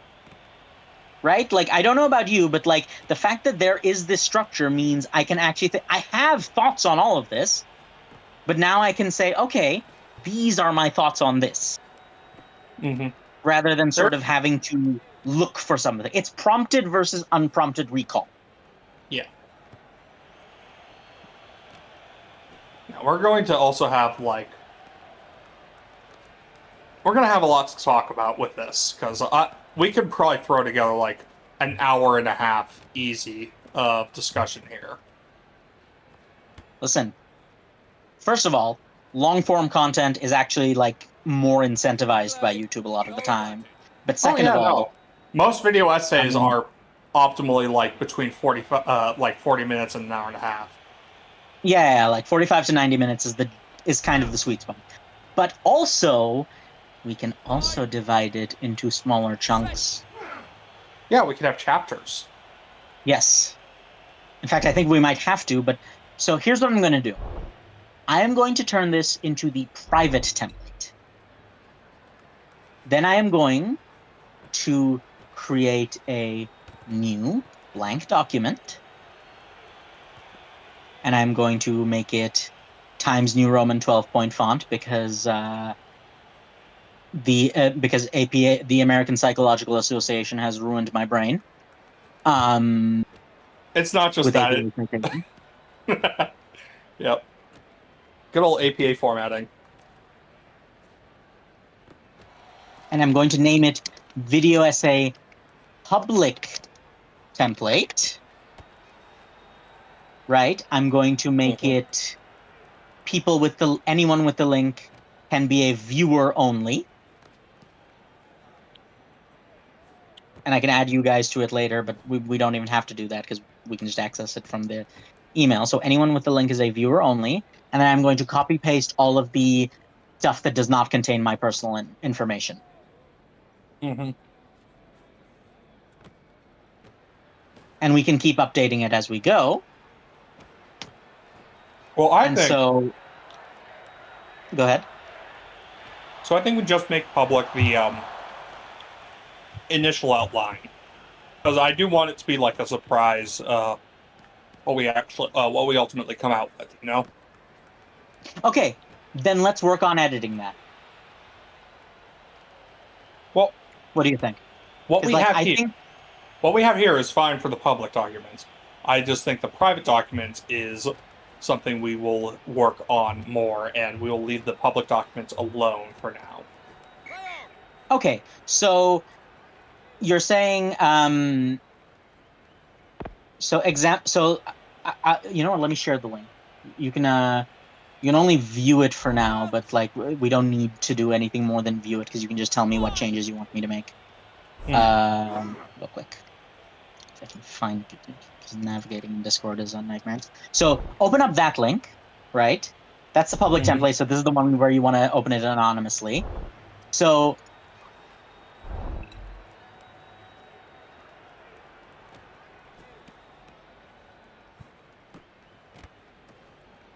okay, and then I'm going to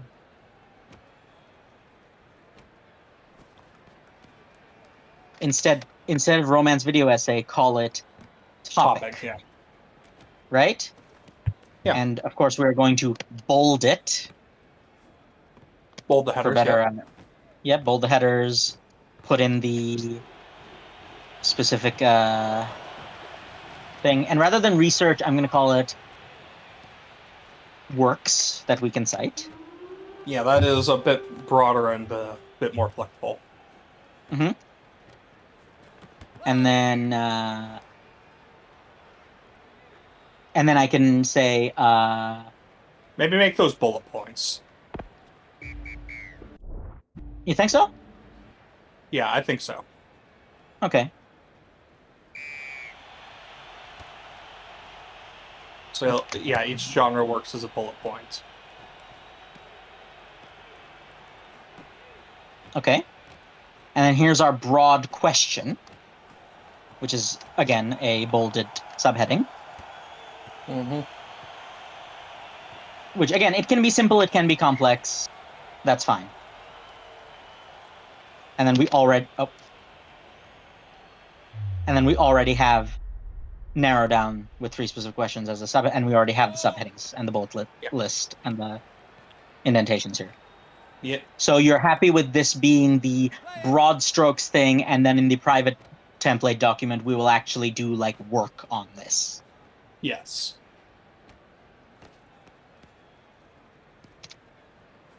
Okay. So what did you think about what we've done today? So far, so good. Very interesting. Very informative. So what I was actually thinking is what we can do, and this is something that I think me and Mill are going to do a stream of. Because, Mill, I don't know if you remember this, but I did say we should both, because I have experience video editing. like quite extensive experience, but I'm rusty and out of practice, and I was using a different software. So what say we get DaVinci or one of the other like open source video editing softwares, and we do a stream where we sort of learn the ropes together, or like I refresh my memory and then teach you some of the ropes. And in practice, we actually cut down today's stream/video. Like we take the audio out and then we sort of use it as a test run where we cut out irrelevant like pauses and like stuff, and we put together that, and then we overlay images or a slideshow on top of that as a sort of lesson 0. Okay. We will have to keep the silences for some of them, like the beat after the whole the Bachelor is a Harem No, rom-com thing. no, not the comic. No, I'm just talking about the like we keep The in dead the air. comedy. Yeah, I'm just talking about the dead air. There hasn't been much of it, but there has been a little bit. So just to make it flow a bit nicer. Fair enough. And we can also like manually, for once, we can manually adjust audio levels so not everyone is at different volumes. Fair. So what I am now going to do then is I am going to go to our pinned document, which I'm glad I did. So that's the outline template. That's the, okay. Edited conversation candidates. We got 3 so far. Advantage. Well, no, so that should be like the super category, right? Like that should be the right? Like so we've got these 3 for clips. Yeah. That's what I meant. But yeah. So as a whole, the video can be edited over a slideshow as its own sort of educational video essay. Repackaged and repurposed. I like it. Right? Like this is productivity. Again, it's a loaded term that I dislike inherently, but it's about, again, there's another loaded term that I'm going to have to use here. It's about synergy. It's about finding the ways you can use what you already have on hand to make something that you wanted to make. Can I just say I also hate how much corpos have co-opted synergy as a word? Synergy, productivity, these are all terms that are more loaded than I want them to be. All corpos are bastards.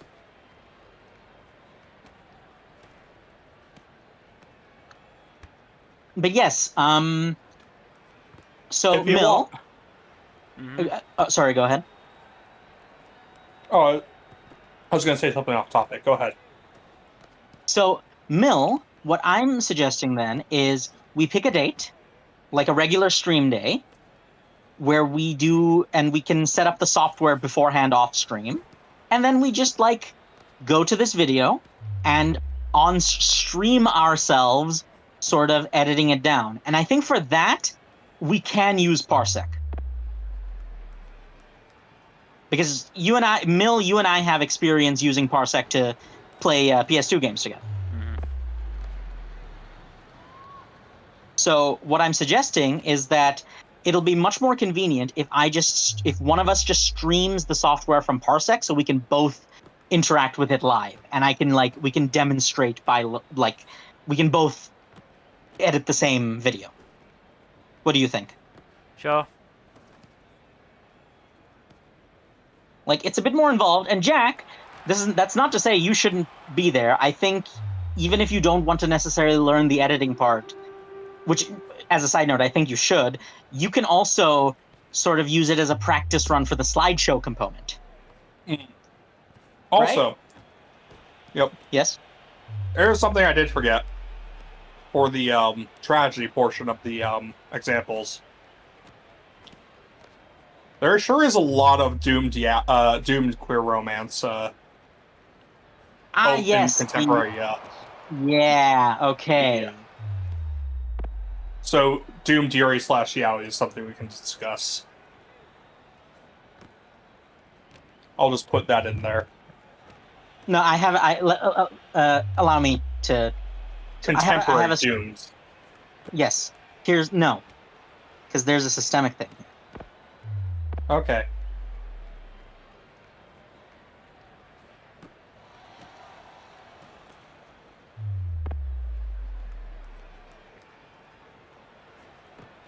Okay, I didn't want to go that deep into it, Fuzzy.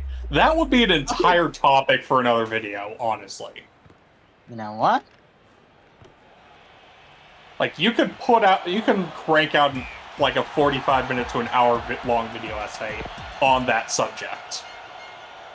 So let me just Copy paste it do a somewhere thing else. real. Yeah, 1 second. Because let me just put in the Storytime Network edited conversations thing, which honestly we should probably change the name at this point. Is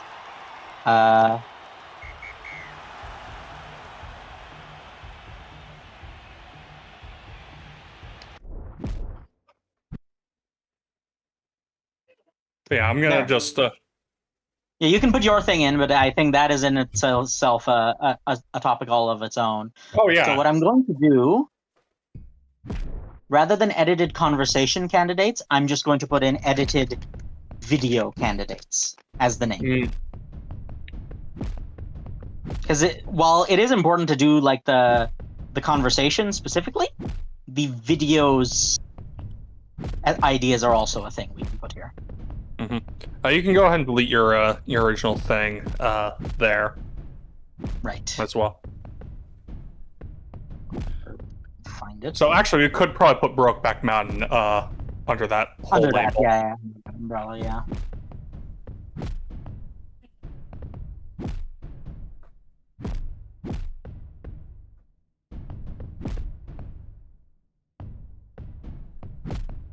So yeah, I think we have a very solid foundation. It's going to take a bit more work, but I think here's the thing. If we use these streams to do some of the work, that is getting 2 birds stoned at once.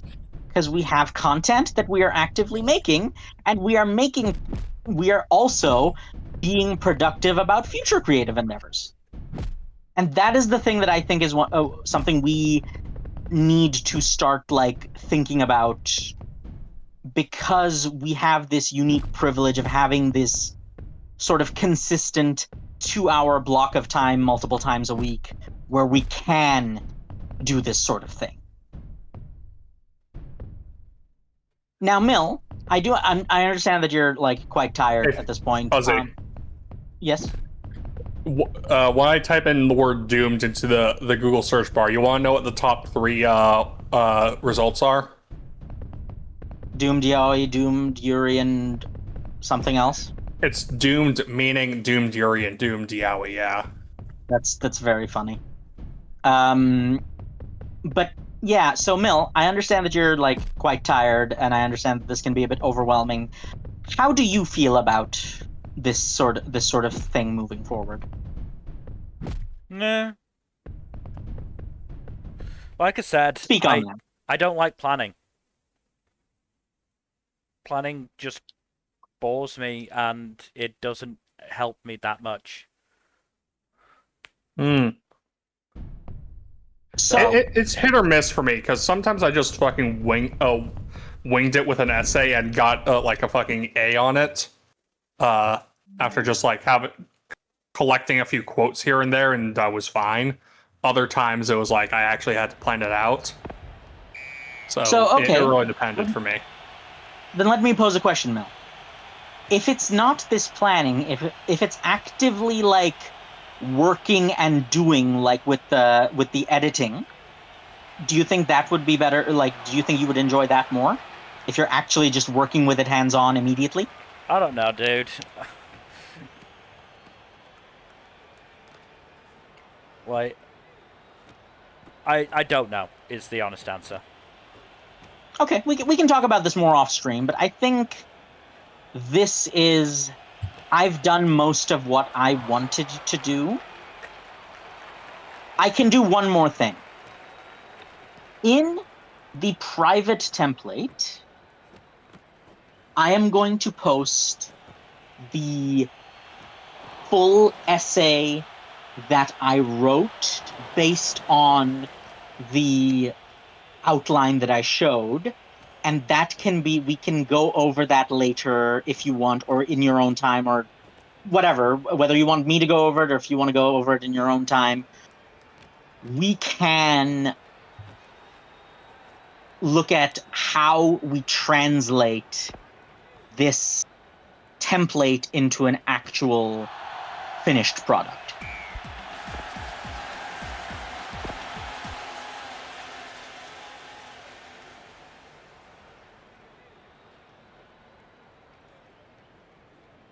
Good lord.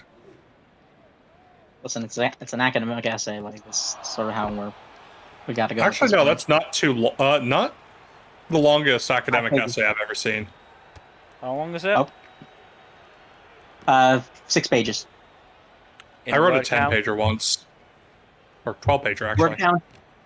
Word count is 1766.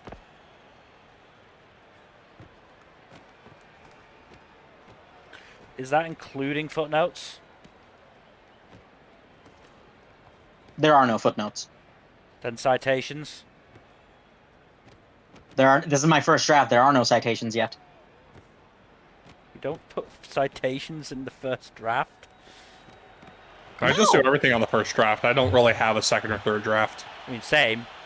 So citations are actually the thing that break my brain. I really don't like structuring the citations. I know what I'm citing where in my head, but like making the bibliography is just like a hell on my brain. Bibliographies can be a pain in the ass, but they're not that bad. I think, well, it's different for you, one I of those guess. things. Yeah, it's one of those things where it's a person to person problem. The one thing I did where I didn't do footnotes as I was writing it, it was hell because I had to do it all at the last minute and I couldn't remember where I was putting everything. So I just boggles my mind.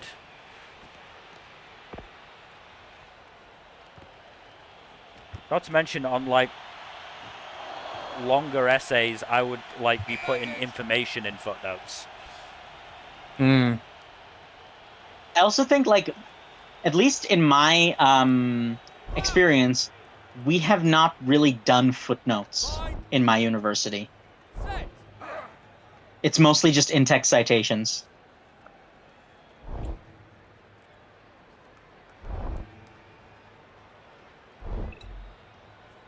Also feels fairly insane to me.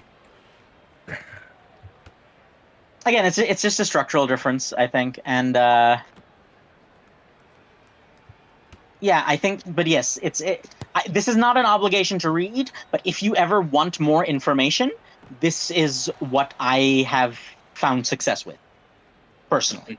It's not going to translate to everyone, but for me personally, it did work, and you can see if it works for you. But yes, what time are we at? 148. I was going to finish the match I'm currently playing. Okay.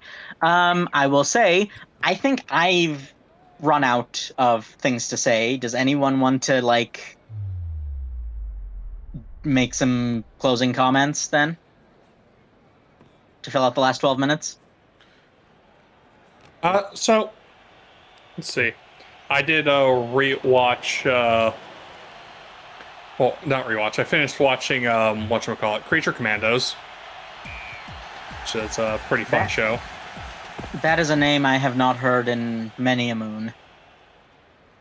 Well, it came out last year as a series, animated series. Wait, oh, okay. I thought you were talking about, like, the original. No. The comic? No. I have not touched the comic.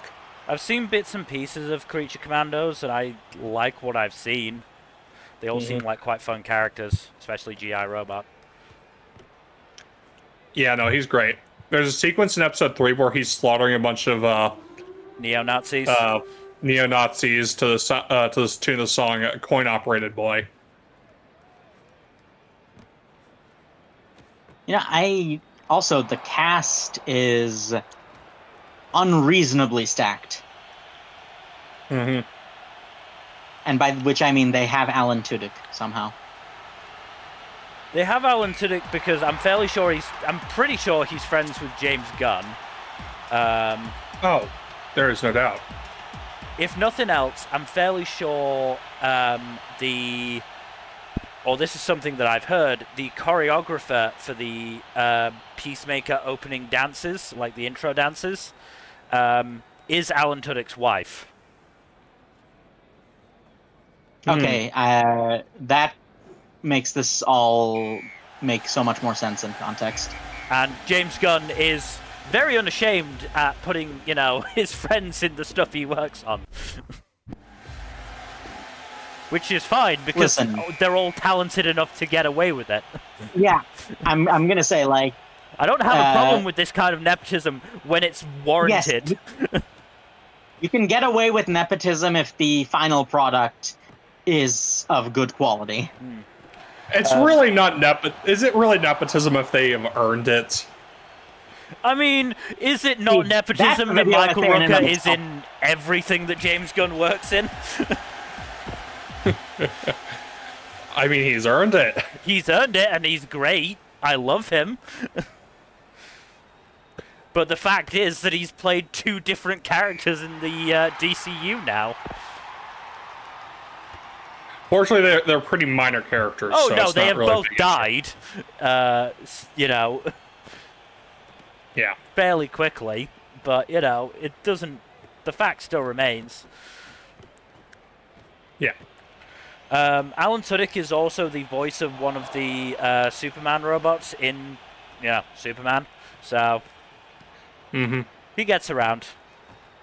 Alan Tudyk has been in so many Disney movies in the past decade and change. He's a very good actor in general, but also a very good voice actor. He's got very, very good vocal range as well, so he can appear without just sounding like himself. In some of his roles, you just wouldn't know it was him. In fairness, a lot of those roles are him playing animals. I mean, the fucking, I think it's the King dude from Wreck-It Ralph. Oh yeah, King Candy. Yeah, that's him. You wouldn't know it. Yeah, no. But that is him. He's the voice Crazy. of... He voiced Danger Boat in The Tick? He voices something in everything. Okay. I love him. What well, like... Okay, but we'll talk about The Tick is a very underrated series, by the way. And I'm very upset that it got cancelled when it did. I mean, I just don't know when he has the time, because he's also had his own fucking TV shows that he's been doing.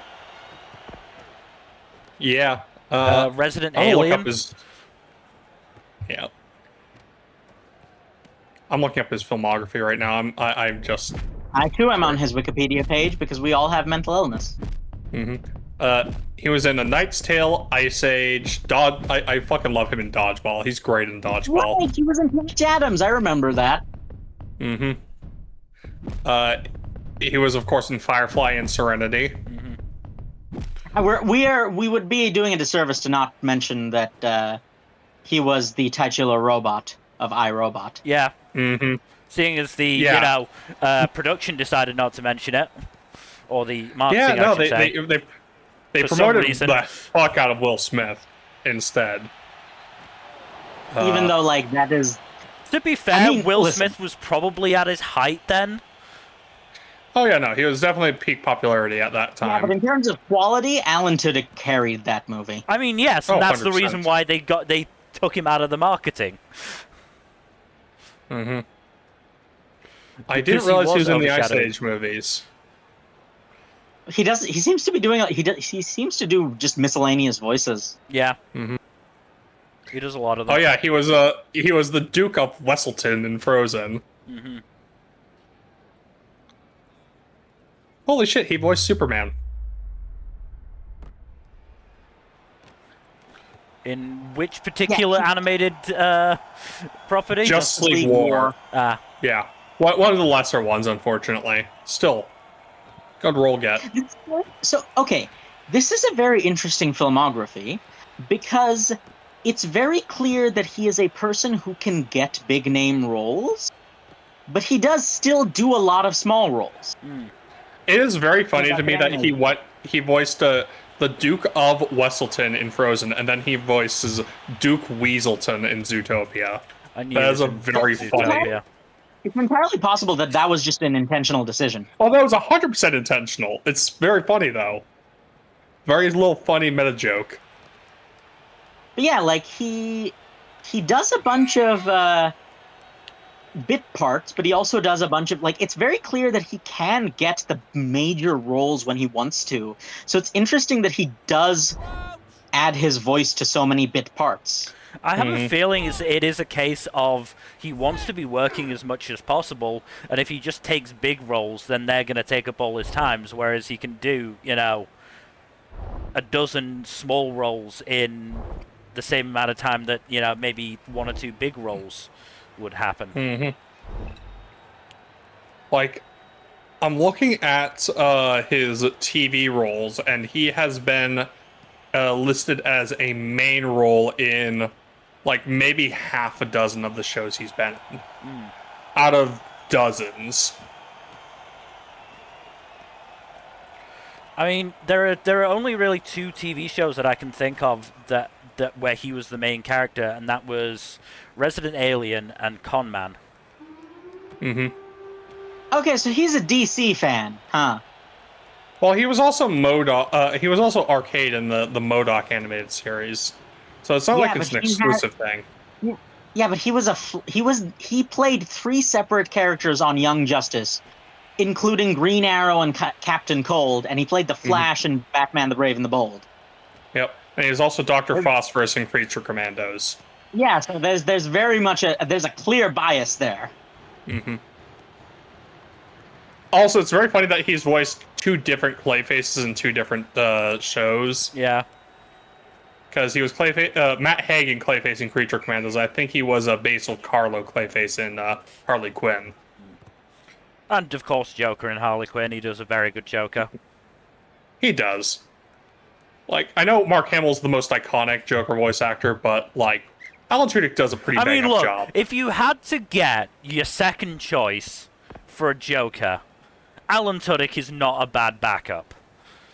And again, that's not throwing shade at Alan Tudyk. That's just more speaks to just how unbelievably good Hamill's Joker is. No, we're absolutely glazing Mark Hamill here, but it's deserved in his case. And, like, that's not to detract from anyone who's actually, Yeah, he's been Green Arrow in a bunch of things. Yeah. Oh yeah, I didn't know he did. He voiced. Sorry, go ahead. He voiced some extras in Phineas and Ferb. That's neat. But yeah, it seems his most consistent superhero role has been Green Arrow, and his most consistent supervillain role has been Clayface. Oh my God, he voiced the Condiment King, the man, the myth, the legend. Yes. He also voiced Barry Allen in Brave and the Bold. Yes, I did mention that. But yes, in this house, we stand the Condiment King. Of course. You know what's really funny? Pretty close to when we were doing our Condiment King stuff, the popular TFS adjacent DC Comics parody creator Solid JJ made a parody video heavily featuring the Condiment King. I'll give you guys I'll send you guys the link to it, but it's one of those things that it's definitely a coincidence, but it is very funny that the coincidence happened at all. Let me just find it. Do you guys remember what date we did the tier lists on? No. No. I think it was like a month or two ago. I think it was probably summer. I think it was like July, maybe. July, August or yeah. July. Okay, he might have beaten us to it then. I'm trying to find the specific video. We did over the course of Um, like 2 months. But yeah. Oh, okay. So it was 1 month ago. So the video I'm talking about was September 27th, 2025. Hmm. So I think we did, in fact, beat him to it to a certain extent. Let me Neat. post the link.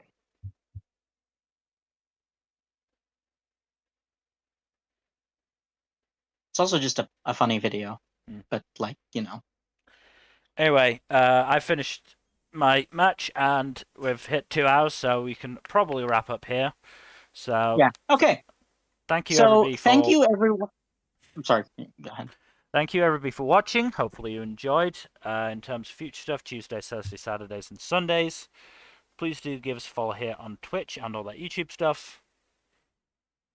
Like and subscribe, leave a comment down below, and please press that bell icon, yo.